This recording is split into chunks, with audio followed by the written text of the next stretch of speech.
So Deedy,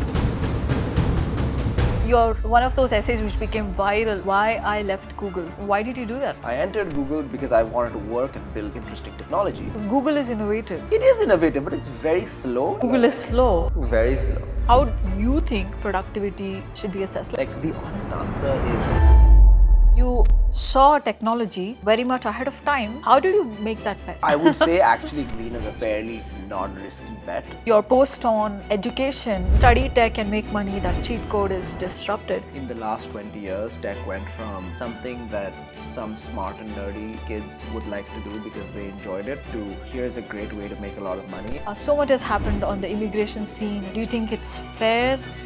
I have to ask you, what are some of the hacks for you to make great posts on social media? People often write in a very self-serving fashion. What kind of agents are to be built in this day and age which will create a good business case? What is Deedy's investment thesis?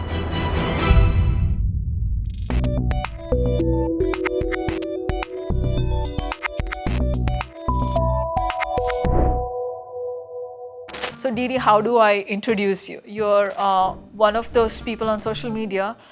Anything and everything you say is a hot take. So that's the kind of person you are. You're always shifting planes of thinking of people.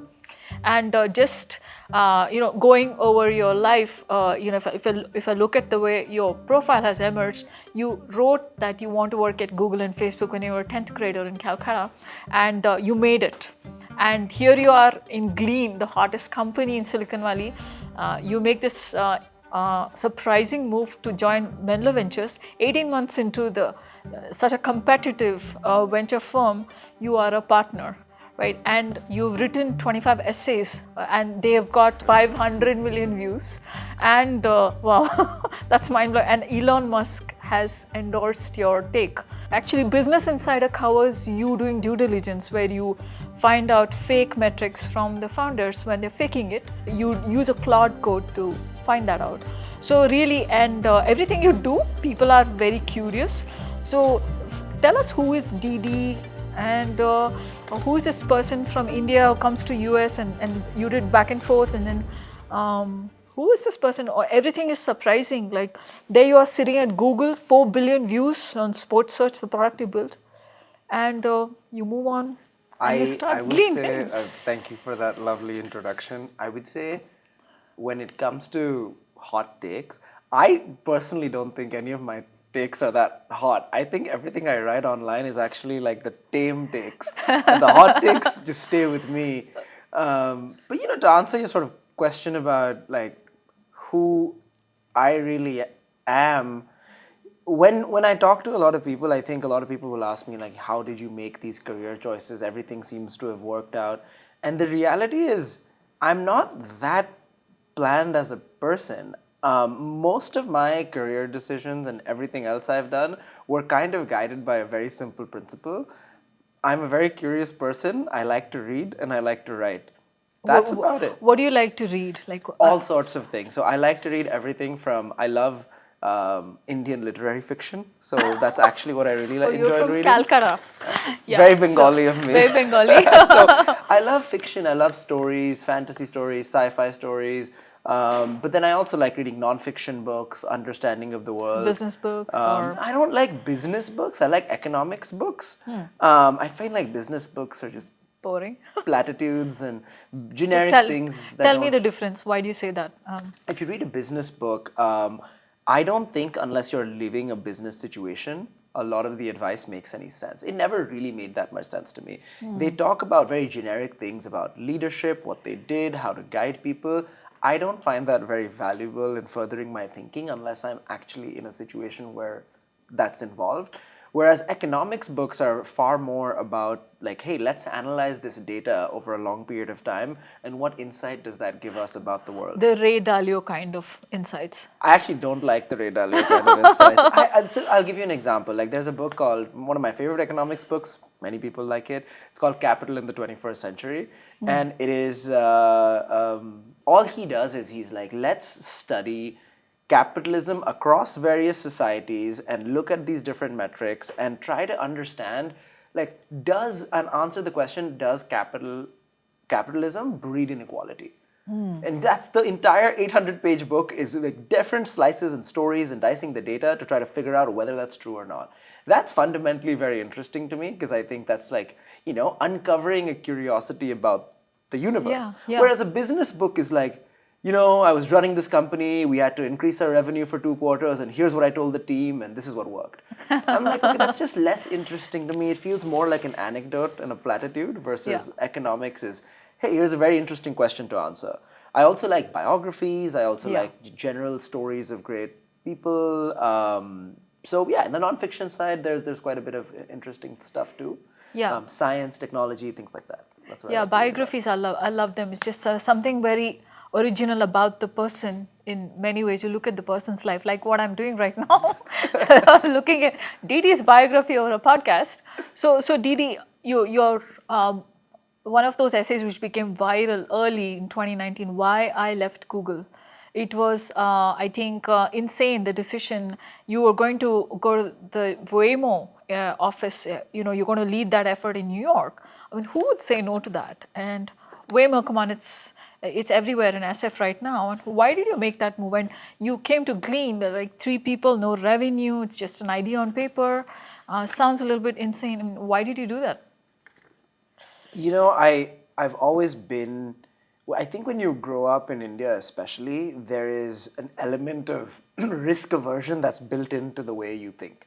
A lot of the way, parents would guide their kids or you see your friends making decisions are all very in a risk-averse way. Like, what is the minimum I can do to say, go to a company that pays well, that has a good reputation, and then you've sort of made it. That's kind of how many people look at things. And for many people, that was Google. I think I joined Google for a slightly different reason. I would be lying if I said that wasn't useful. But I joined Google because I thought it was extremely cool to work on a search problem at such a wide scale. For various reasons, I found search one of the most interesting problems in computer science. And I think what Google did compared to what many other big companies did was invent this amazing technology to give everybody access to information for the first time. And I had a lot of fun at Google doing that. What I realized is in 3 to 4 years in Google, I honestly had this thought, obviously there was red tape, it was like, it's slower, it's hard to get things done at Google. It's a very well-run company in many ways, but it's a big company and there's a lot of stakes involved and search is a big organization and it's not easy to actually move fast and do things the way you'd want to. So you mean advance innovation, insight, is that what you mean? No, I think you can advance innovation. It just takes time because there's people involved. So if I have an idea that I want to do, I can't just go do it. I need multiple levels of approval. I need multiple stakeholders that have to be bought in. It's just an artifact of a larger organization.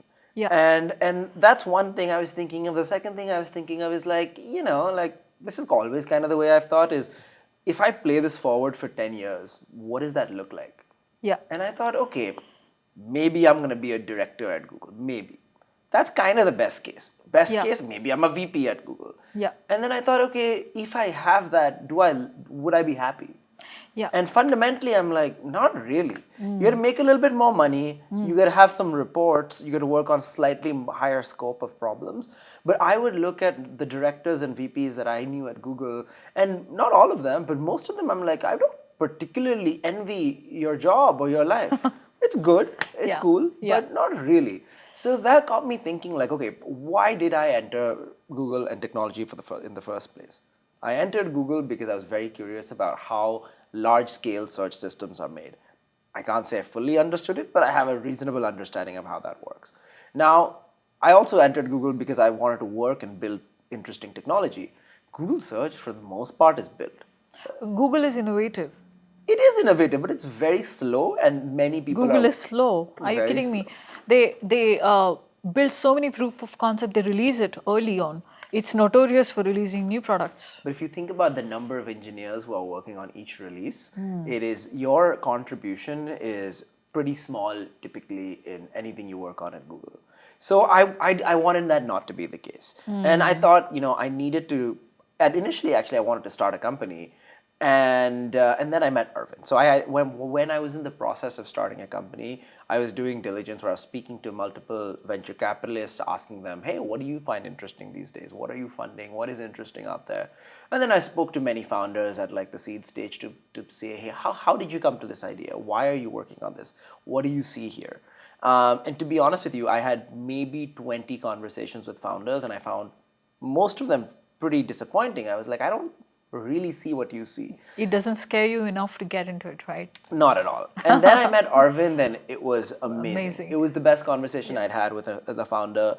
The clarity, the simplicity, the way he's able to articulate the problem was phenomenal. And it's kind of comes from his background as a tenured technologist and somebody who founded a company like Rubrik, that's IPO. There's not many companies in the last 5 years that have gone IPO at the scale that Rubrik has. So Arvind and he was working on a problem that I had some skills in. It was kind of a match made in heaven in many ways. And so when I thought about it, I was like, look, this is a hard decision.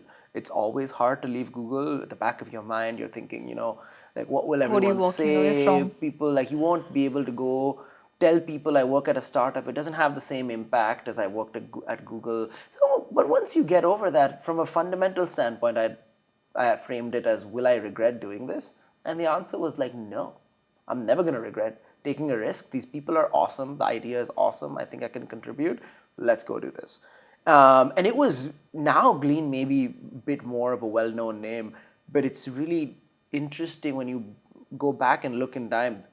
For one, the company was not called Glean. It's a fun fact. Glean was called Scio, Scio. For various reasons, a very bad name. It sounds like SEO. Yeah, people called it like various different things, but it's Scio, Scio. Oh, it could be a Scion. Scion, yeah, all of that kind of stuff. And that was what the company was called. Nobody knew anything about it, and nobody cared. It was the most boring company in the world.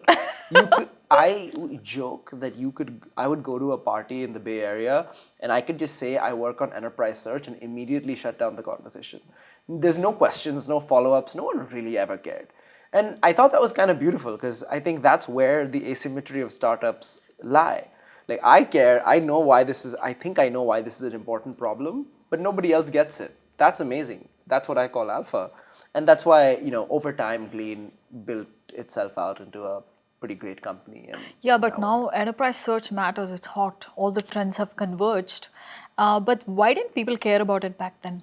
Because the compute was not there, or the LLMs were not mature enough, or what was it like back then? Because you made a bet. I'm trying to get there.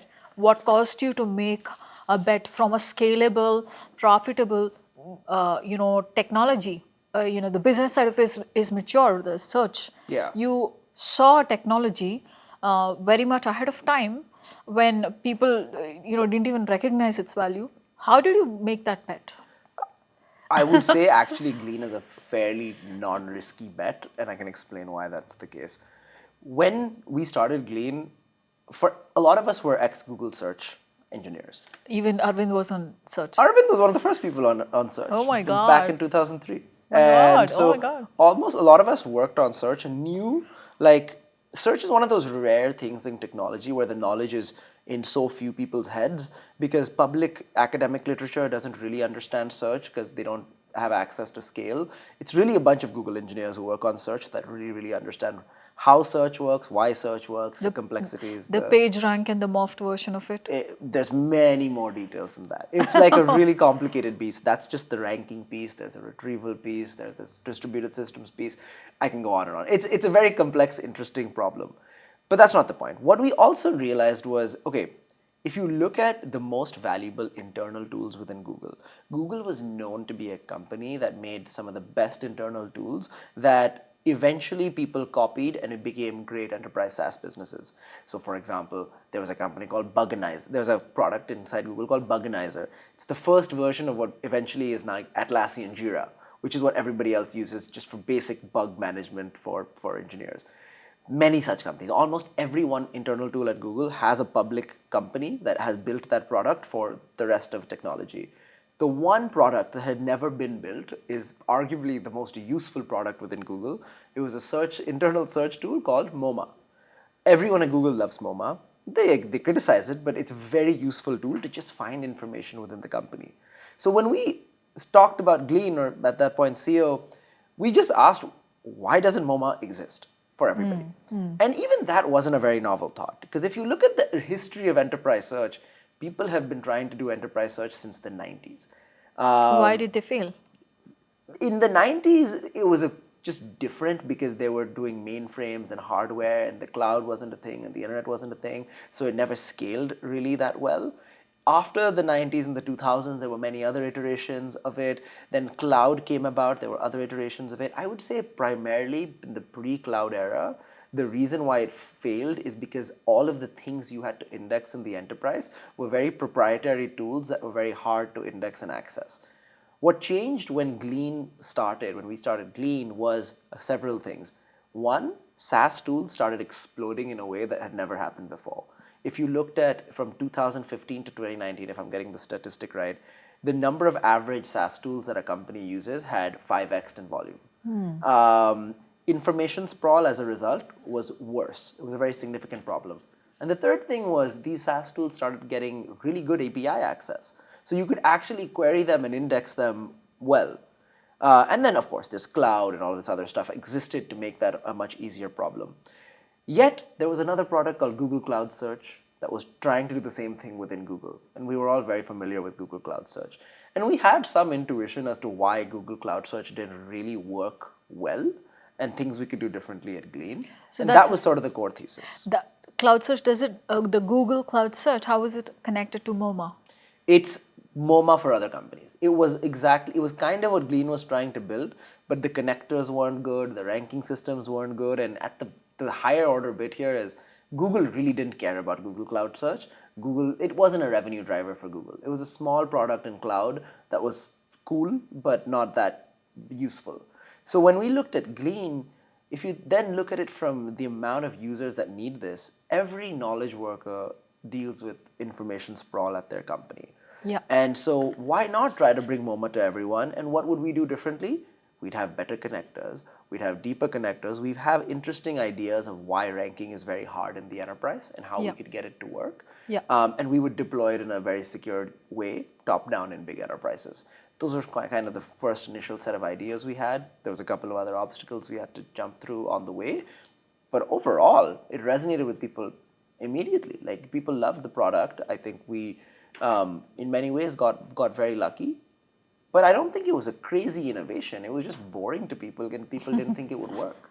So yeah, with you and Arvind having such a good background on what the complexity of search looks like at Google and inside Google, do you think with the unstructured data coming to the fore, with the LLM tools, the conversational interfaces, do you think all the complexity is going to go away?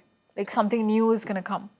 Not really. I mean, if you look at how all of the LLMs work today, most systems work with underlying search tools and then synthesize information. So there are some differences in how, say, ChatGPT uses a search to answer questions, or Claude uses a search to answer questions under the hood, but it still does use a search. And so when you look at the enterprise, even when at Glean, one of the products I helped build and ran was the Assistant, Glean Assistant worked very well because it was built on top of our very strong search primitives. So for example, if you're asking a question, take like a question someone would ask in a company, like who's working on this project and what are the latest updates, right? Now an LLM inherently doesn't know the projects and the stuff in the company. The LLM has to go and use tools to go find that out.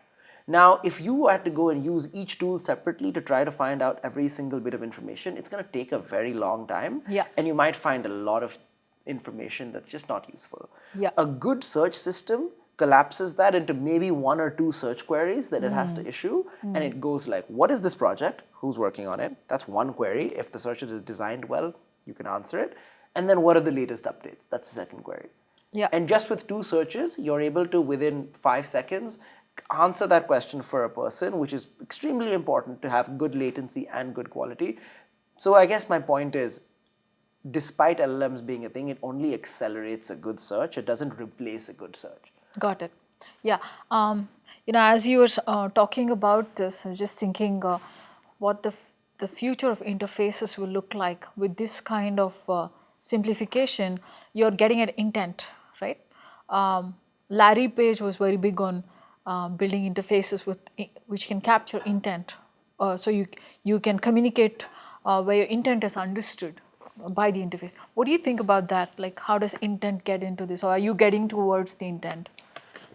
There are two kinds of intent. I might be nerding out too much on search stuff here, No, but there's good. two kinds of Good. intent. One is implicit, one is explicit. Yeah. Implicit intent means, what do I know about the user that can inform what they might be looking for?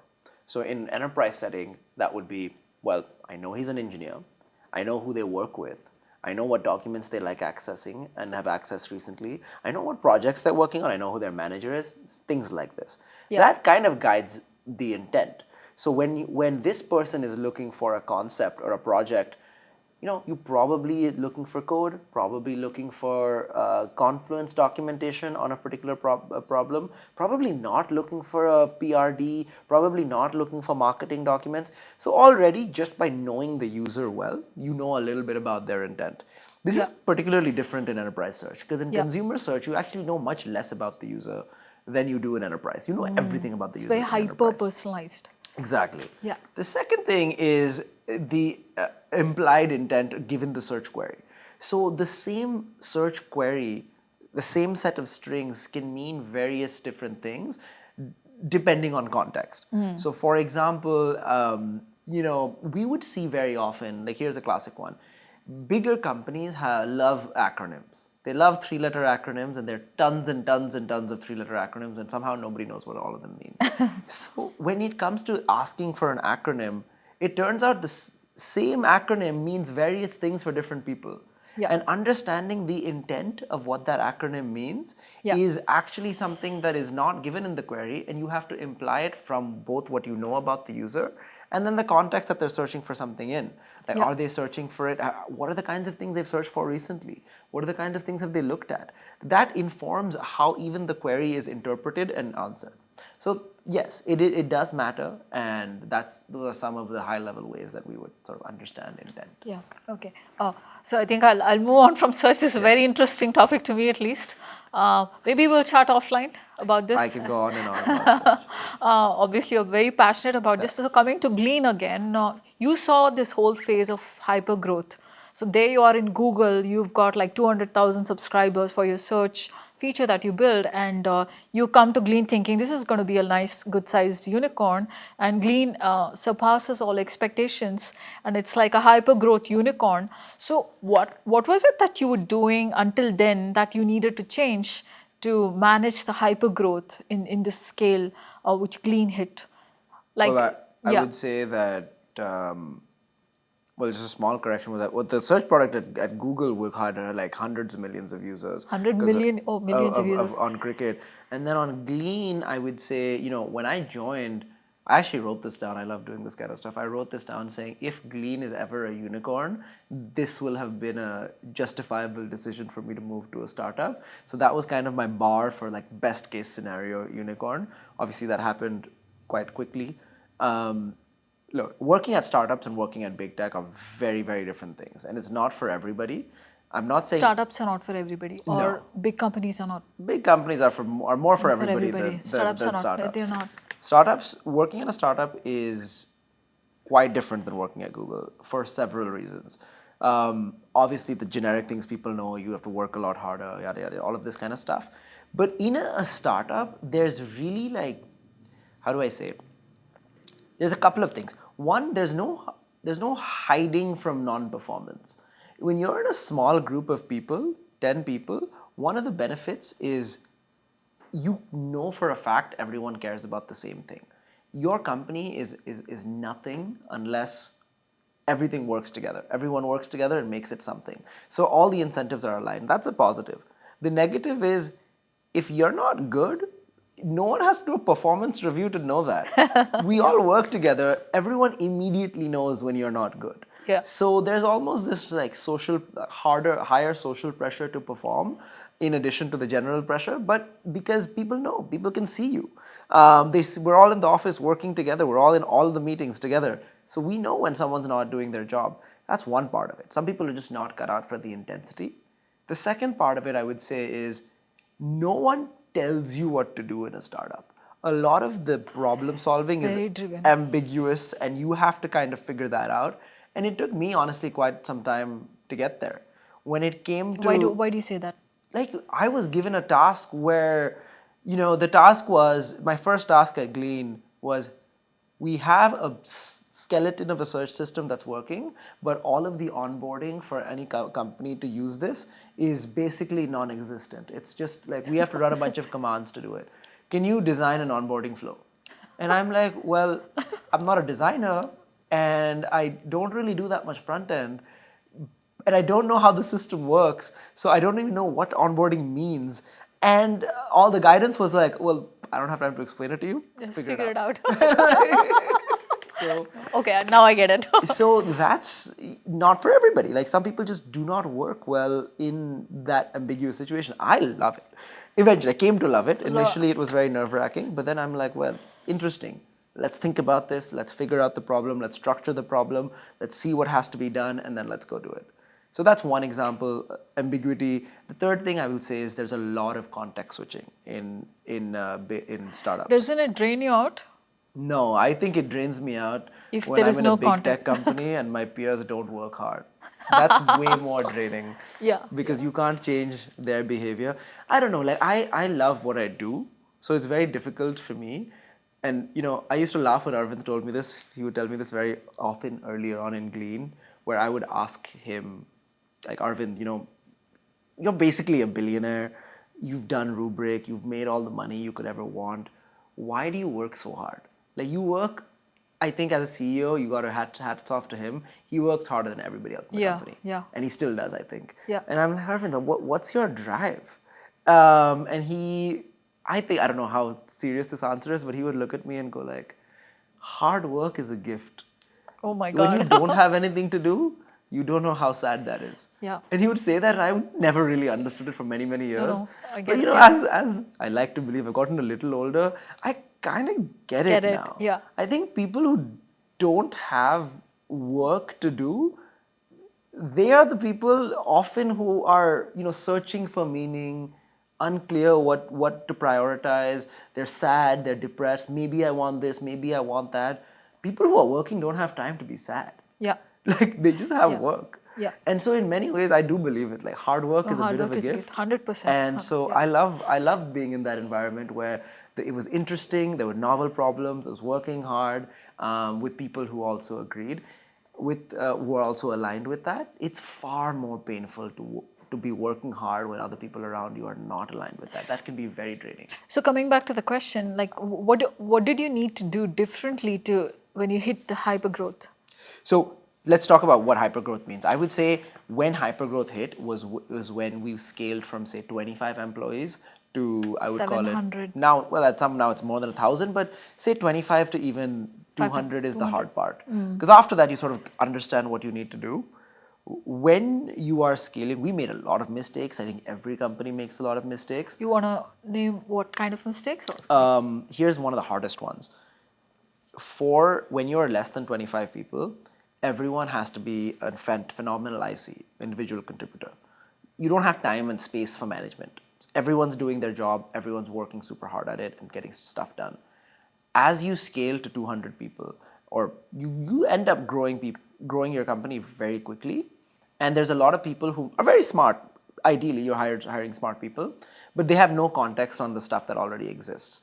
So now every one of these 25 people who are primarily ICs has to become managers in some way or the other.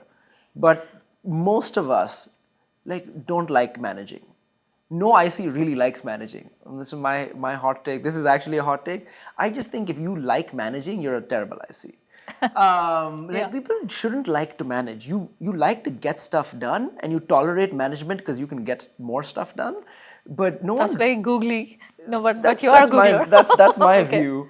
And so for us, we struggled with that because all of the initial employees, hated meetings. We hated like having to explain stuff over and over, one-on-one, check in, hey, how's your progress? Hey, let me teach you this system. We were just like, hey, you figure it out. Like, that's what we did. Yeah. And so that was quite difficult. Like getting that to work is difficult.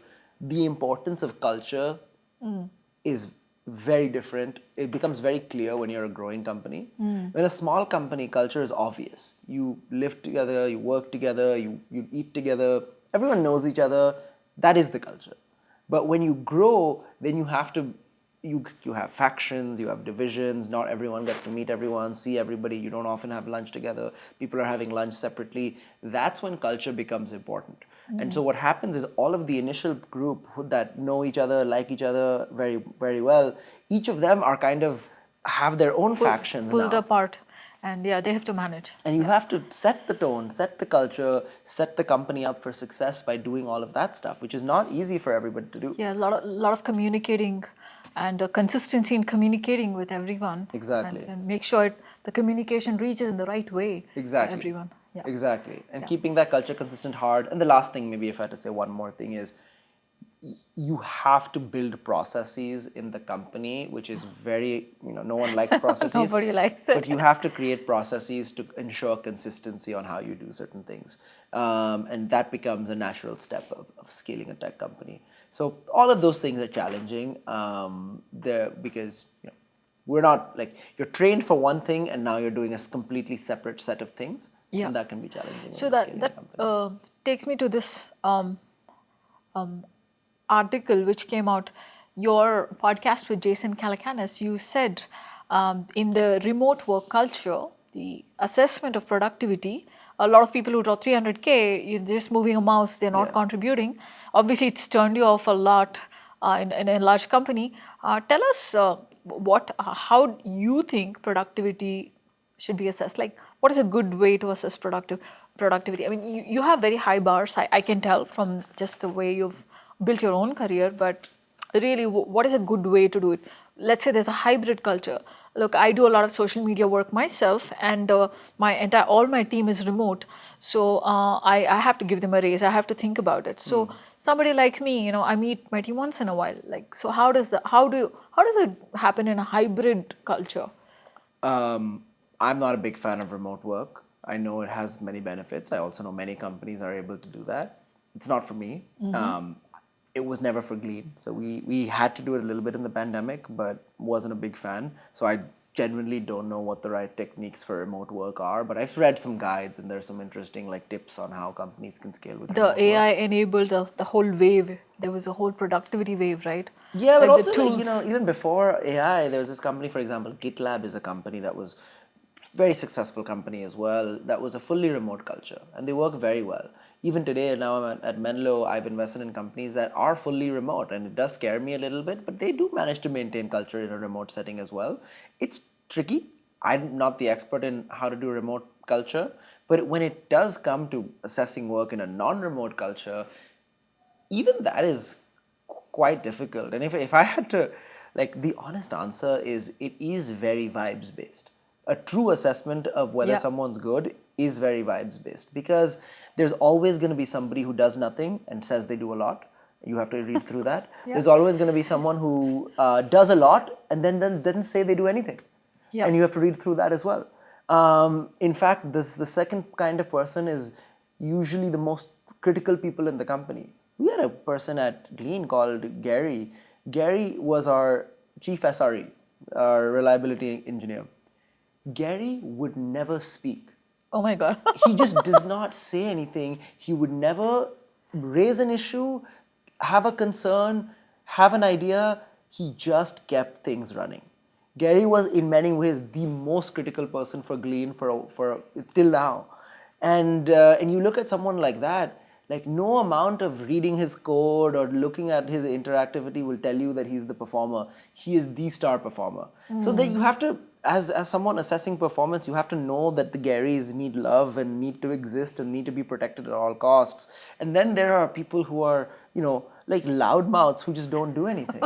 And those people, have to be told to do stuff and speak less. And so it is very tricky. you have all these proxy metrics like, hey, how much code are they writing? How much are they contributing on Slack? But I don't think any metric can be gamed. So ultimately, it really is a question of like, you need to spend time and really understand what everyone does, and then figure it out from there. Yeah, on your take on productivity, I think you've written, no, not written. Much has been written about you in Business Insider. You called out a fake metric which a founder presented to you. Do you want to talk about that? Because then it'll be a good segue into your work at Menlo Ventures and then your partnership with Anthropic. So yeah. Look. At the end of the day, we see a lot of pitches. We see a lot of data rooms for a lot of companies. How do you do that? Doesn't it inundate you? Because there's a lot of information, right? I'm just curious about it. So everything is pretty fun to see the data for me. It's like I love data. So like Yeah. for me, it's like really I'm never inundated by it. Yeah. Or I never feel overwhelmed by it. Yeah. But in one particular company, this happens a lot where founders will hype up their numbers and pitch a narrative, and it's your job to sort of get to the bottom of what the data actually says. Now, look, if they give you false data, then that's like fraud and that's something else, but usually the data should reveal and should match their numbers. In many cases, it doesn't. This is not the only case. Yeah. And I thought what was interesting here was I was able to use Claude Code in this case to run a fairly complex analysis on retention cohorts that took 5 minutes. It would have taken maybe hours in pre-AI world, and it showed very clearly that the number was off by more than 20%. It's a pretty important number, and I was pretty proud of that. I was like, wow, that's pretty interesting that you can do that. Yeah, no, and then it was so important. Business Insider wrote about it. So, I have a thesis that the way startups are built needs to change.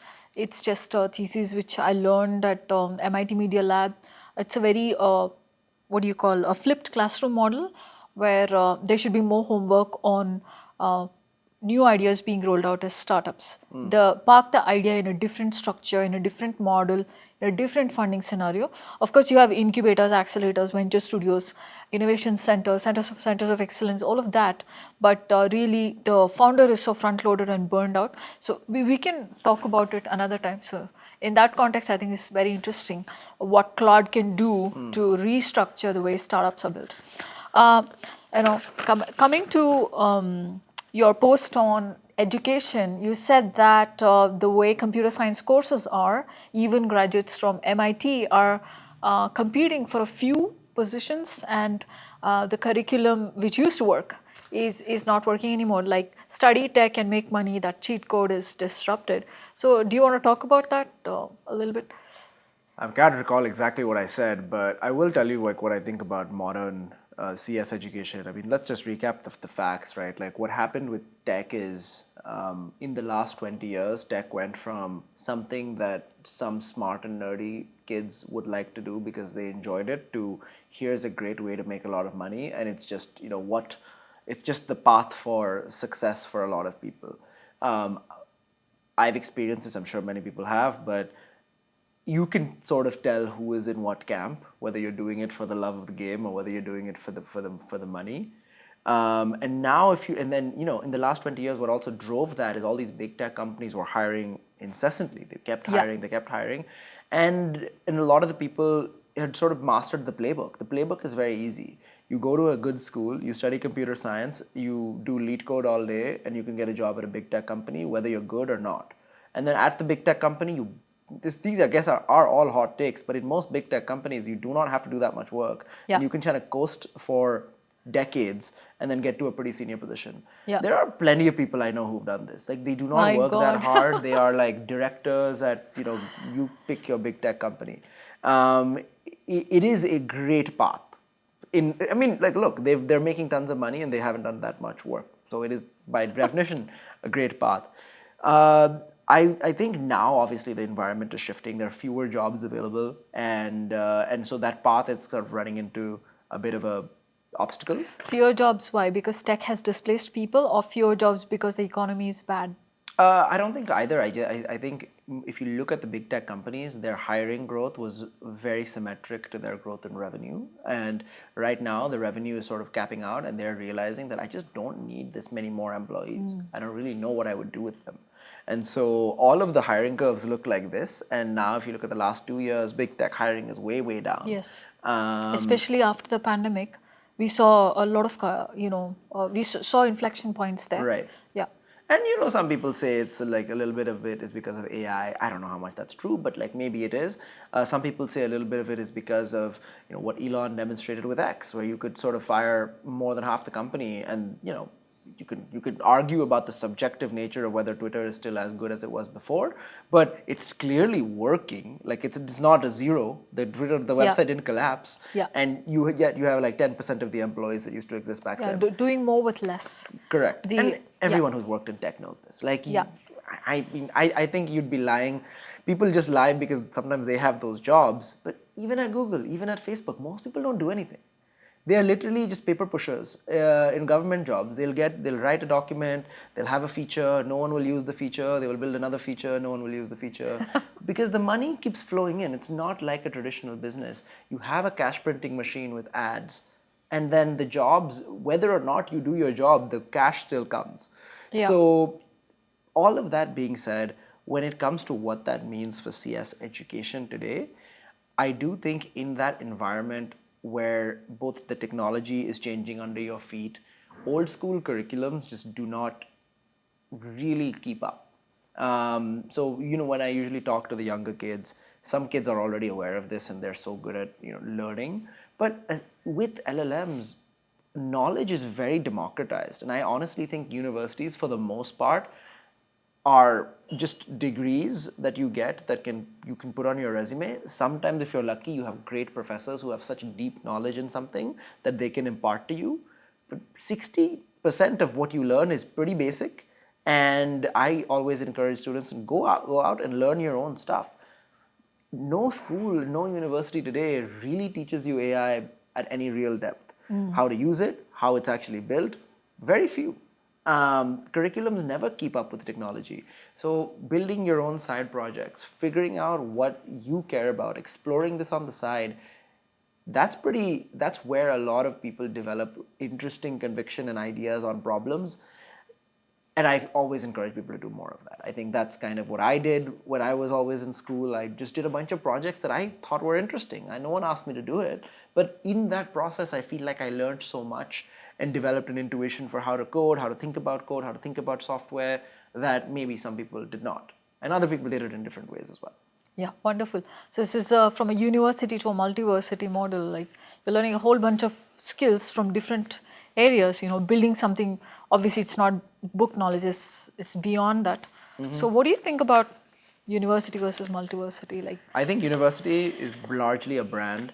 I'm not sure about multiversity, but what I do think is very obvious in today's generation is agency is really the defining characteristic of what makes someone successful.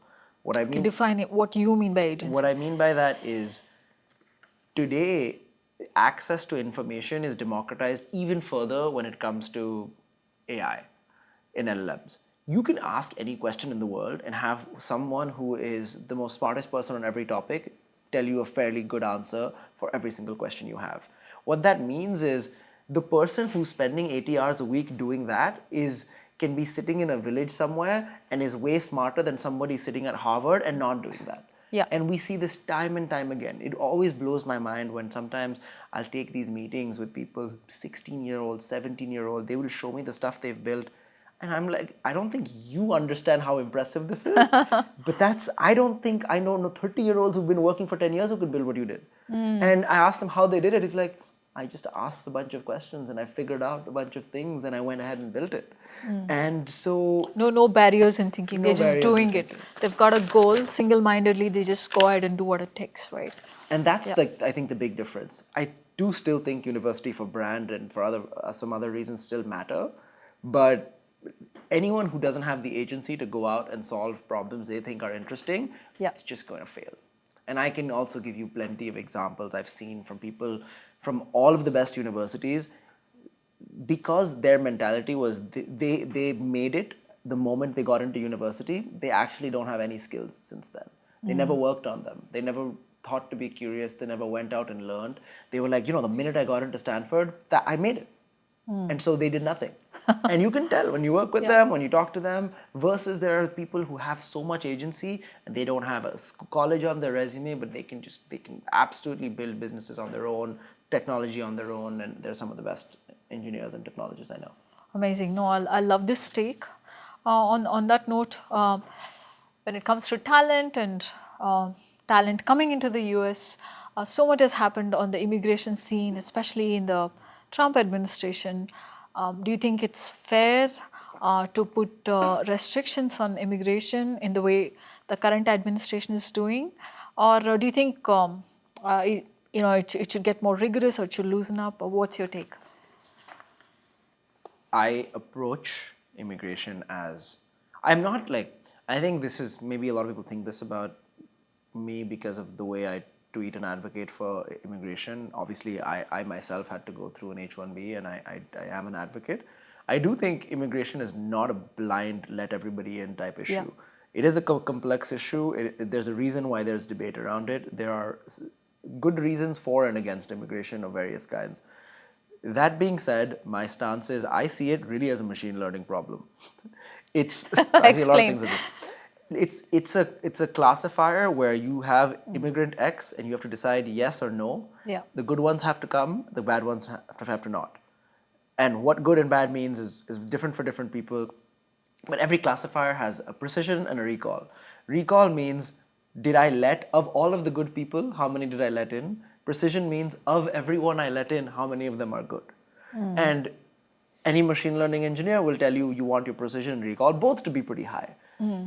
I think now when you come back and bring it back to what immigration policy looks like today, the Trump administration is doing certain things which I think, I get where they're coming from, and they want more good immigration and less bad immigration. I think if we can rely on what good and bad means, broadly I'm aligned with that. But then you look at the actual legislation and I'm like, that's not going to help solve the problem. So the law and the intent are very far apart. And I don't think most people in America understand immigration because they haven't gone through the journey.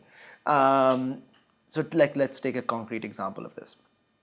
Suppose I were to simplify and say, the good immigration is the world has some of the smartest people outside. Some of the smartest people in the world are not in America, and America has historically always benefited from them coming to America and doing whatever they had to do here.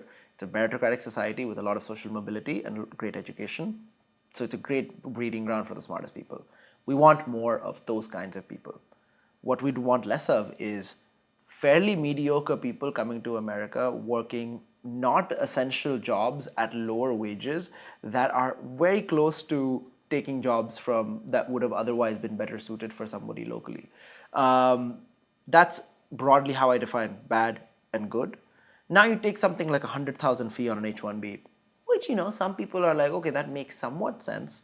However, if you go deeper and into that law, if you were to look at the kinds of bad immigration that happens in America, and I'm not going to take names, but I've tweeted about this at length, that doesn't affect these guys. Those companies will just not do an H-1B and do an L-1 instead. And even on the very brightest part of the spectrum, yes, for some companies, if you're at NVIDIA, Jensen has gone and publicly said, I'll sponsor everybody. So that's fine. You can continue to get good talent. But what about startups that can't pay $100K? Yeah. It's not because the people at startups are not smart. It's because startups don't have money. They're small. Yeah. What about them? What about doctors who have to do a pre-medical research practice where they get paid far less than $100K to do that? These are eventually going to drive the shortage in doctors in America, but you're going to leave a hole here because they can't pay for $100K when they have to do that research. Nursing is similar. There's a couple of different categories which it just fails to address, which is why I look at that policy and I think maybe that's not a great policy. I just want more good and less bad. This doesn't accomplish that goal that well in my experience. That's why I generally think it's a bad idea. No, that's a great case you make. Maybe it should be articulated well enough and there could be a petition to revise it. I think it's a great case that you've made. On that note, I have to ask you, what are some of the hacks for you to make great posts on social media, like the one you just said about immigration? What do you read? Like, especially your AI research, it's like top notch. I follow it and I learn from it. It's extremely enlightening. What do you think the youngsters should read to keep up with AI these days? Doesn't have to be a textbook, but where do they get the knowledge from? Right. If I had to talk about how I post and write online, I would divide it into broadly three or two categories. The first one is the source of information. The second one is what I think is worth writing about, and the third one is the tactical. How do I manage to do the consistency? I would say on sourcing, it's not that crazy. I have like 5 or 6 different things that I definitely follow that are themselves usually aggregators, but it's not typically news websites. It's like things like tech meme, hacker news, some specific Twitter stuff, filters and searches I have set up, research, and I've written a bunch of software on top of that to sort of aggregate that, deduplicate stuff. You wrote your own software to aggregate it? Yeah. Come to think of it, you built your own agent. Yeah. Manus, right? Something like that. Using Manus, I'm not using Manus, but I built something like that on my own. That's how I get my actual news. So I don't actually spend that much time on Twitter or LinkedIn. I don't barely open the apps. I get my news from there, and then I use scheduling systems to schedule out stuff that I write. Okay. So those are two pieces. That's the tactical piece and a little bit of sourcing. I think the other piece that I think fewer people talk about is when people write online, I generally think they write for the wrong reasons. And what I mean by that is people often write in a very self-serving fashion. They write because they want people to follow them, they want people to recognize them, they want to be known, or they want to sell something. These are kind of the reasons why people like to write online. It's not that surprising to me that they fail at doing good quality content because they are so self-absorbed in how they write. Like, if you only want to write about the things that you care about, why should anyone else read it? This was a conversation I would have with Glean's marketing team the entire time as well, which is, how can you expect someone to care about you if you're not giving them any value? So when I think about writing, the question I ask with every single post I make is this interesting to other people? And I get asked from various different channels of, hey, can you promote my thing? Hey, can you promote this thing we invested in? Hey, can you promote that? Can you promote this? And I'm like, look, if it doesn't add value to other people, I'm not going to write about it. That's the rule number one. Somebody in my head has to read this and go like, that's interesting. And if it's not interesting, then I'm not going to write about it. So that's rule number one. And then there's some other basic stuff. No politics. I stay away from topics I'm not an expert or somewhat knowledgeable about. I don't get into Twitter feuds. I don't do non-evergreen topics. So if it's like a hot moment of the day, some viral thing happening, I couldn't care less. That's not an evergreen topic. And that's cool. So things like that have sort of driven how I think about things. And over the course of time, hopefully, the people who do read stuff I write have noticed that and are like, look, at least I can trust you for giving a relatively unbiased take on certain things that are interesting without having opinion piece, commentary piece, extremely undata-backed hot take, random joke, crazy rage bait. I don't like doing any of that stuff. I know it works. It'll get me followers. It'll be very funny. Very occasionally, I have made exceptions for all of the above. But 90% of my stuff is going to be core on these principles. Wonderful. I do have to respect your time. There are two important questions I'm not going to let you go without answering. One is, what kind of agents are to be built in this day and age, which will sell, which will create a good business case? We can build self-serving agents, which serve us, do our chores for us, which is great. But what kind of agent should a founder be building for scalable acceptance, creating a good market, to address the market? Yeah. I think the basics of how to create businesses are the same. So when it comes to even agents and business, I would say if you look at the big macro things that are happening in the world, one of the big macros is most countries and developed countries have decreasing populations. If you look at what that means for different industries, look, a lot of people know tech, a lot of people know finance, a lot of people know some of these industries. There are various other important industries in America where they cannot hire. They are aging out. They are extremely important, but there is no one to replace the person who's doing that job. For instance, There's tons. You can think everything from trucking to insurance to various subdisciplines of healthcare and different parts of the stack. Like material, manufacturing, wood, metal. Like there's various blue collar stuff, white collar stuff. There's various kinds of industries that like no one even thinks about. Because they just don't think about it. Right? It's not in the news. It's not that interesting to most people. If you go and talk to anybody in those industries, for them, AI is meaningless in the sense it's not a nice to have. It's not a cool thing that I could get. It's literally, I cannot do and run this business unless somebody does these jobs, and I'm failing to meet demand. So I have X amount of business I could do. I can only service half of that business because I don't have the people. like a laundromat or a dry cleaning. For example, that's also a great example. Small business, medium businesses as well. Small and medium businesses as well. Bakeries and Yeah. sandwich shops, And look, in certain parts of them, you cannot, like software is not going to be able to service that need. But for many of them, it does help a lot. So for example, if you're a construction company, you might have to bid for multiple projects in order to get accepted into them.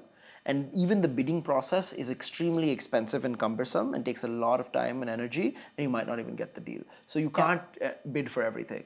That's something AI can help with. Yeah. So I would encourage people to go, instead of trying to ask what are things I would do with AI, you will have the same 5 ideas that 100 other people, thousands of other people have had. Typically not going to be that interesting. There are exceptions. Go the other way and say, what are the jobs and industries and business owners that absolutely require this in order to survive? So I can just build something for them. Yeah. Understand what they need and build something for them. Those are fantastic businesses. So how do you go about querying about those areas? Obviously, I can run a prompt query. I can write a nice AI agent to do a bunch of actions to get to a really solid research report. But really, should we be talking to more stakeholders? Here's my favorite thing to ask people to do. Go online and find every single public company by market cap and go down the list and just cross out everything you've heard of before, right? Like, so if you've heard of it, cross it out. It doesn't matter. Put it on an Excel sheet, and every row that you've seen, even if you've heard of the company, just cross it out. Then look at what's left and then do some research. What does this company do? Why do they do that? Who do they sell to? What are the different jobs? And just learn a little bit about every single company. And then you will start understanding how the economy actually works. Yeah. I think everyone is hyper focused on the same 10 stocks, Google, Nvidia, Tesla, and their whole concept of the world is kind of just those things.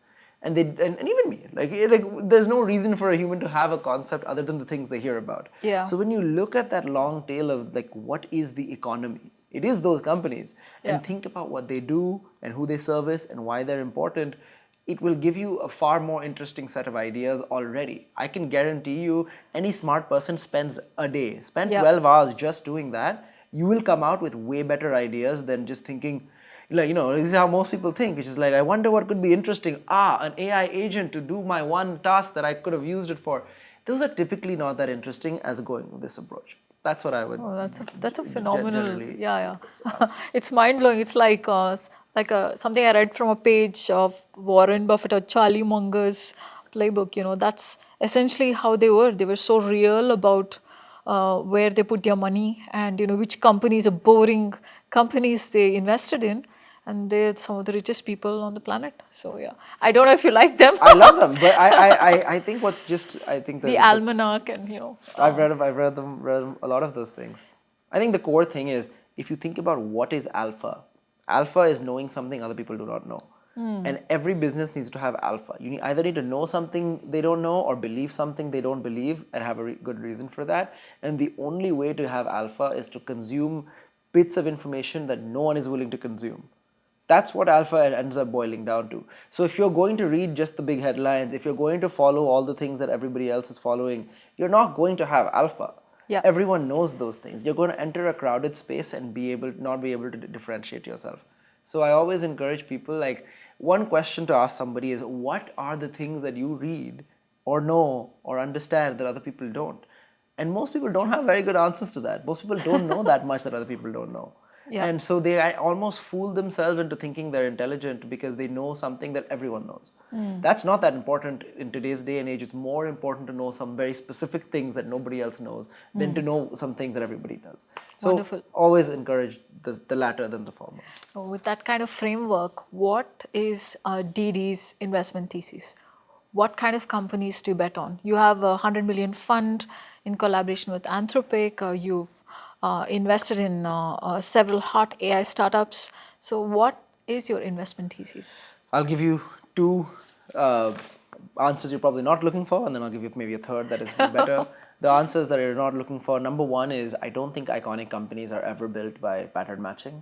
And so the first step is to keep an open mind. I'm never looking for anything. I am looking for what you have to offer. And then I'll think about it. I think it's extreme folly for a venture capitalist to sit here and say, here's some things that I think will work. If I knew, I would be building those things. I am here to see what you think will work, and then I can use the knowledge that I have to figure out whether I believe that. So that's the first thing. I keep a very open mind. I think, someone also told me this in venture, which is, it's hard enough to keep an open mind. It's even harder to see 5 companies in the same idea space that haven't worked and bet on the 6th one, and the 6th one works. And the best investors, they have such nuance on not just what the idea is, which is far less important, it's why these people will succeed with this idea. So have you made a bet like that? Multiple. I would say. Are you open to naming them? I mean, if you look at the sort of bets that we've made in the most iconic bet that we have at Menlo right now is probably Anthropic.